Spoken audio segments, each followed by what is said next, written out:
I know that you think there is something wrong with you. I just know it because I've often felt that way about myself too. And as a pastor and a psychotherapist for a lot of years, I know others, a lot of others, think this way about themselves and feel it too. So here's my one point. I'm giving away my thunder right at the beginning for the whole video. I can't convince you, and I think I'd like to a little bit. I'd like to convince you, but I don't need to. I just want to give you some hope, a little bit of hope, because this is giving me hope, and I've experienced it. So you don't even have to watch this whole thing if you don't want to. If you get this and have insight into just this right now and feel the truth of it, it can help you. I know it can. When it comes to your psychology, your mental health and well-being, there's nothing wrong with you. You're not broken and you don't need to be fixed. There it is. Even if you've struggled so long in the past, or even now with whatever it is, with depression, anxiety, unhappiness, you're still more than okay, even in that, and even with all of that. And when you can begin to see that, even just get a little glimmer of that, it can begin to change things. So that's what this whole video is about. Watch more if you'd like to, where I try to unpack this a little bit more. And here we go on that. And real quick, by the way, if anything in this video is stirring something in you or stirring something heavier in you when we go through than you expected it would, reach out to someone. Reach out to a friend, a counselor, a therapist, a pastor. And if you need someone right now, 988 is there too. For any of it, not just the worst of it, because they're there for you and people to talk to and be there for you as well. So back to it. I want to help you get just a glimpse in this video that there's nothing wrong with you, you're not broken, and you don't need to be fixed. But we don't believe it. The problem is we don't believe that, do we? But what if? What if? So we've been told there's something wrong with you, but what if there wasn't? We've been told or caught you're broken, but what if you're not? We may have been told or caught as well, you need to be fixed, but what if you don't need to be? So let's break each of those down a little bit. There's nothing wrong with you. And I've often felt throughout my whole life that there was. And I have my moments too where it feels even more intense. You know, and then psychology and therapists and psychiatrists and the DSM and whatever it is wants to kind of tell us and imply that there is something wrong with us, really wrong. And all that stuff goes into convincing us that that's true. Even the church and even pastors and even Christian beliefs can come into play. As Christians, we grow up thinking there is something fundamentally wrong with us. And I'm not going to get into all the theology on that one right now, but it's there in us, isn't it? That wondering and that belief. And then we focus on mental health. We focus on mental illness, not mental health. When I was in graduate school, I think I only had one class on mental health. Everything else was on mental illness. And then in our culture, the psychologists and culture and TV commercials, the gamut, there's so much. It makes us think that there's something wrong with us. There's something wrong with you. And that's big business, actually, also. But what if there wasn't something wrong with you psychologically? And two, you're not broken, but I felt like I was from time to time. And we've been told and we've gotten the message too, haven't we? But what if you're not broken? What if there's a place in you that has never been broken? God didn't create broken. God in you, Christ in you, whether you know Jesus or not, the Imago Dei that you're created in, it's there. John O'Donohue has this beautiful quote, "There is a place in you where you have never been wounded." Isn't that beautiful? But we feel like we are wounded. We feel like we are broken. We've been told. We feel it. We don't feel like we work right. We can't seem to get over the anxiety that we feel or the depression, and we want to get over it. And then the third one, nothing needs to be fixed. And man, I have felt like there was in me, maybe you too. I've always lived, seem like trying to fix myself.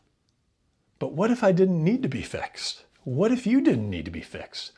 But we've bought into the lie or the mistruth that there's something wrong with us. The result, or I need to be fixed. The result, I got to do a lot. I got to do lots of therapy, lots of self-help, lots of effort and work, right? So in my journey, in my life, I started going to therapy and I experienced such healing through therapy. And I did all the modalities. It was a gift of grace: individual therapy, group therapy, day treatment, psychologists, psychiatrists, testing, medication. It was beautiful. It was healing. It was grace. It worked for me way back when. And so you'll never hear me put down therapy and psychoeducation or traditional therapy. It's incredibly helpful and has been in my life and for my life. And if you're going, keep going if that's for you. It's beautiful. It's God's gift of grace, again, in your life.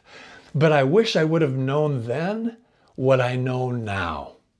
And though it was healing and beautiful and wonderful, I still wouldn't have had to suffer so much or for so long with my depression back then. So, and then lots of self-help I did. I mean, I read every book I could, and I thought that would be the fix. I thought the fix was, my saying was, the fix is Jesus and a book. So I had read every book I could get my hands on. And then there was lots of effort I did about being well as well. A lot of effort and hard work. So I worked hard, and I really worked hard. Therapy and journaling, hundreds of thought records, and whatever else went into doing what I thought I needed to do. Dr. Judy Sedgman and Christine Heath in their wonderful podcast, Psychology Has It Backwards, really name it well. Psychology has it backwards, and it's gotten it backwards. And some people can't even see that, but I'm beginning to see it even more and more. Romans 12, 1-2, don't conform to the pattern of this world, but we have, haven't we? Be transformed by the renewing of your mind. So we believe that have this thing, mental illness, we're broken, need to be fixed, but that's conforming to the pattern of the world. What about what God says? So maybe we need to repent a little bit too, but not in the way we think, but in the sense of changing our minds. Metanoia, change, repent, change our minds about what we believe is true, about God's truth when it comes to our mental health and well-being, the innate health He's built into us, and how He's created us with it. So time to start believing the truth, I think. God's focus isn't on what is wrong with you, but what is right with you and what's already there. And He wants us to remember that and reclaim it, so to speak. So what's right and what's there? It's your God-designed, perfect, innate mental health and well-being. It's there. So, there is nothing wrong with you except one thing. Maybe let me say it that way so we can hear it a little bit better, huh? There's only one thing wrong with you, the fact that you think there is something wrong with you. Huh? I mean, think about that for a moment. Take a look at who you really are underneath everything you think you are and all the thoughts about thinking about yourself. You are not your problems. You're not your past. You're not your pain. You are not your thoughts. You're not your feelings. You're not your job. You're not your career. You're not your vocation. You are not your fears. You are not your body. You are not this meat suit or this earth suit, as some call it. You are not your worries. You are not your anxieties. You are not your anger. You are not your personality. You are not your sadness or your depression. You're not your psychology. Why is this so hard to believe? And I think it's also even worse for Christians to believe this, who have a deep sense that something is just wrong, it's broken, it needs fixing. And we feel like we're doing something wrong. Maybe you felt that this isn't working. Am I not praying enough? Am I not believing enough? Am I not trusting enough? Am I not trying enough? I mean, what's wrong? What's wrong? Is there something wrong in my relationship with God? And questioning and doubting and maybe even a lot of shame and feeling ashamed and feeling frustrated, wondering what's missing, right? And then our society and our culture and the psychological world tries to convince us that something is wrong, that we're broken, need to be fixed, right? It's actually like we've kind of been, I don't know, a little bit brainwashed even.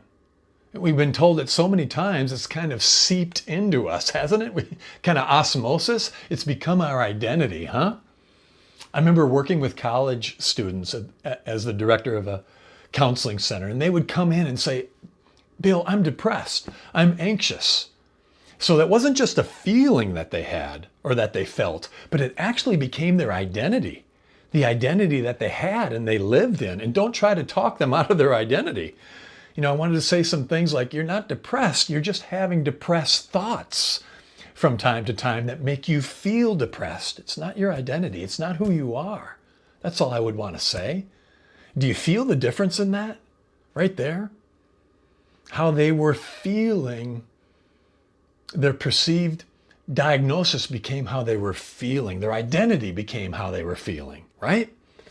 Dr. Bill Pettit says your diagnosis may be where you are, but it is never who you are. So we say, I am depressed. No, I'm not depressed, though I often feel sad and depressed, but those are feelings. Those are depressed feelings, and they're coming from my depressed thoughts and thinking. That's all. It's not who I am. It's not who you are. Our identity becomes what we think is wrong with us. And it seems like we become all that is wrong with us when we think that and when we are that. But we're not that. And we're more than that, aren't we? Yeah? Uh-huh. So my purpose and my passion right now, and my mission almost in my life right now, is to help Christians who are depressed and anxious feel better more and more and more of the time by waking up to the innate mental health and well-being that God has already put in them. To live in less anxiety and more peace, less depression and more joy, less fear and more love, all without what we've been talking about, unending therapy, self-help, or effort. And I know that seems too good to be true. I know it does. But wouldn't that just be like God to do it that way? Huh? I read a quote recently that said, the inferior teacher tells you that something is wrong with you and offers to fix it. The superior teacher tells you that something is right with you and helps you bring it forth. And I want to be that kind of teacher. And that's my desire, to help you see what's right in you and how that can change things in you. Yes, but. So we have this thing, yes, but I'm broken, I'm lacking, I need to be fixed. We have this yes, but in there. It's a yes, but, isn't it? We hear all this, but yes, but I have a diagnosis. Well, doesn't that mean something? Doesn't that actually mean there's something wrong with me? No. Remember what Dr. Pettit says? Your diagnosis is where you are. It's never who you are, right? Yes, but another one. Bill, you don't know what I've been through. My life has been so hard. I've struggled so much. I don't know anyone in my situation who's actually okay. And I hear that, I do. And your pain is real. It is, but pain isn't evidence that you're broken. It's evidence that you're human, right? Welcome to the human race. And even in the hardest of it, the hardest part of it, there's a place in you that's never been wounded. It's still there. Still is, even now. And then there's another one. Yes, but I've tried everything. I've tried therapy. I've tried prayer. I've tried effort, all of it. And I still don't feel like I've gotten it. Maybe I'm just built different. Maybe I'll never get it. Well, you're not, and you will. It's not more trying. It's grace. And it's already yours and it's already built in. And then another yes, but is I'm a Christian. And I've been told my whole life that something is deeply wrong with me, that I'm broken. And I understand that too. And that's a real question. And honestly, that's a whole other video by itself. But here's the short version for today. Before you were ever called broken, you were called blessed. Before anything was wrong with you, with me, you were already loved. Whatever came after that never undid what came first. Let's just leave it at there for now. So we're beautiful in God's eyes. We're beloved. We're built so well. We're God's masterpiece of psychological functioning. We're fearfully, wonderfully, awesomely made. And who knows, I've said this before, but who knows psychology best and built it? The greatest psychologist, God, the master psychologist, designed it perfectly. Sometimes we don't feel so well built, though, right? We feel flawed. And maybe that's the word, flawed. And that's okay, because that's human. So we have our days. I still have mine. But we can't forget that we're also awesome, right? Awesomely and wonderfully made, as Psalm 139 says. Maybe I'll say it this way. We're flawsome. But we seem to forget the awesome side of flawsome, don't we? We just defer always to the flawed. It was Michael Neal who said, babies don't need therapy. Isn't that a great quote? Except when they're hungry or need a diaper change, they're doing wonderfully. Their feelings and thoughts pass through. They don't stick. They just pass through, and they live in the moment in wonder and contentment. Right? There's something built into them, built into us from the beginning. And then we get all adulted, don't we? We grow up. Our thinking gets the best of us. We think and think and think more and more. And so we live in a world of thought. And with that thought, cover over who we really are and our lives of contentment and feelings of contentment. And you might say, Bill, I don't feel okay most of the time. And I know what that's like. But even when I'm feeling bad, this perfect system is still working perfectly. I forget that my mental health is there and that it's working, because I don't sometimes, and many people will say, I don't know how it works, Bill. Well, that's because nobody told us. The psychological world hasn't caught up yet. It hasn't helped us to see it. I didn't know when I was in the throes of my depression that there was nothing I needed to do. There was so much to do, or so I thought. But we don't know, we just don't know. We've never been told that we're hurting ourselves with our own thinking, or how this psychological system works and how to stop what's going on. So you're a beloved child of God. You're whole, perfect, and complete. You're the image of God, perfect and complete. So who we really are and what we really have, it's amazing. And it even is built in psychologically. A beautiful creation, built so well. Beloved, God's beloved. Even if you don't know it, you are. And when you do know it in Christ, how much more this all falls into place, and we know it and we see it. And it's knowing about your perfect innate mental health that can also lead you to seeing even more of God's love. I mean, this is an amazing thought. God, how amazing, how amazingly you have created me. I am so loved. And so psychotherapy can help us to grow in our love for God, at least the brand I do, and give people a better view of our incredible and beautiful God and how he's made us, and increase our love and thankfulness and gratitude for God even more. So I bet you never thought of that as a benefit of therapy, right? At least with me and the 3 principles and the inside out understanding that I do, that's what can happen. And it increases our love and gratefulness. So there's a beauty within you. It's built in, always there, can't be destroyed, this mental health. It's there. And it has something to do with the way God built you and what he built into you. It's that simple. The Imago Dei, God's goodness, God's wonderful creation. Just got to know what it is, that it's there, how it works. And when we do that, things can change. So I think this quote says it so beautifully. Maybe summarize it better than I could, than I even have right here in this video. It says, "My dear, in the midst of hate, I found there was within me an invincible love. In the midst of tears, I found there was within me an invincible smile. In the midst of chaos, I found there was within me an invincible calm.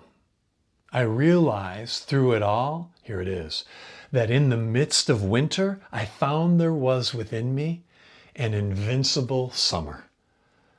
And that makes me happy, for it says that no matter how hard the world pushes against me, within me, there's something stronger, something better. That's right there, pushes on back. Albert Camus, I think, said that. That invincible summer, that's resilience in us. And Camus found it in himself. And I believe that's God in him, in the way God designed him, right? Whether he'd have called it that or not, I don't know. But that kind of goodness doesn't show up by accident. Built in by divine design. It's built in. So I just want to let you know these truths today. And they can seem hard to believe. I know that for sure. They can seem too good to believe and too hard to believe. So here's what I'll do. I'll believe it for you. I'll believe all of this for you when you can't seem to believe it for yourself right now. Huh? And so here's a simple practice if you want it, if it seems helpful to you. Awareness. Just awareness. Just to know that it's there. And may that give you some hope, huh? And then here's a prayer to go with it, maybe a prayer practice for you. Dear God, help me to believe the truth about myself, no matter how beautiful it is or how magnificent it is. So remember, even when it may not feel like it or seem to be true, you're more than okay in every way. I hope you caught that from this. Thanks for watching, and I'll see you in the next video. Bye for now.